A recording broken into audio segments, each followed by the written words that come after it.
La fausse couche, très fréquente dans les 3 premiers mois de grossesse, est une interruption spontanée de la grossesse. Elle touche 200 000 femmes par an dans le monde. Elle est causée très souvent par une anomalie génitale, des malformations du fœtus ou lorsque ce dernier ne parvient pas à s'implanter dans l'utérus. Les saignements, les douleurs dans le bas du ventre sont les seuls symptômes d'une fausse couche. Emily Christine Fowler a vécu cette malheureuse expérience et elle nous raconte comment elle perdu son premier bébé. Adieu, mon enfant. Emily Christine et Dylan Fowler sont un jeune couple américain qui vivait en parfaite harmonie.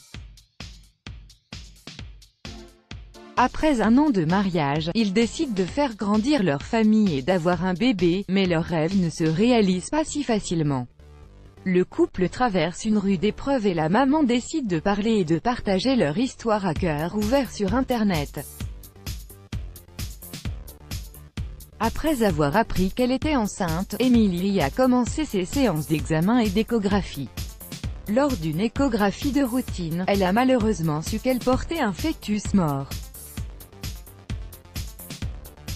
Voici le message d'Emily qu'elle a tenu à partager sur sa page Facebook. Avant l'échographie, j'étais obligée de boire beaucoup d'eau et de ne pas uriner, car il disait que j'avais besoin d'une vessie pleine afin de pouvoir voir le bébé clairement pendant l'échographie.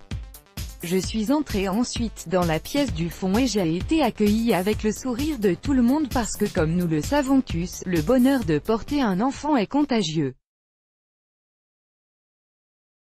L'échographie a commencé et mon cœur battait à tout rompre et c'était tellement magique. J'ai vu les images juste en face de moi et elles étaient différentes de celles que j'avais vues sur Facebook, postées par toutes mes amies. À ce moment-là, j'ai su que quelque chose n'allait pas bien.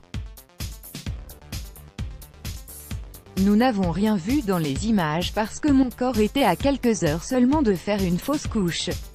Le médecin était silencieux et il a quitté la pièce. Dylan m'a vite assuré que tout allait bien, mais moi je savais que quelque chose n'allait pas, et c'était le cas.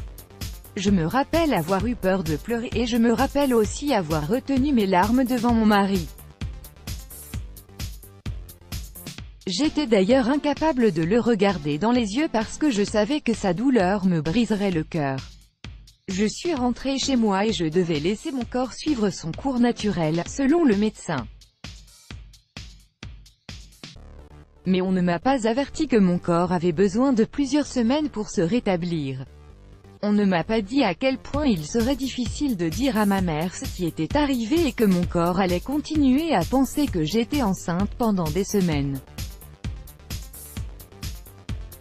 On ne m'a pas informé à quel point il serait difficile de dire aux gens que j'allais bien alors que ce n'était pas le cas.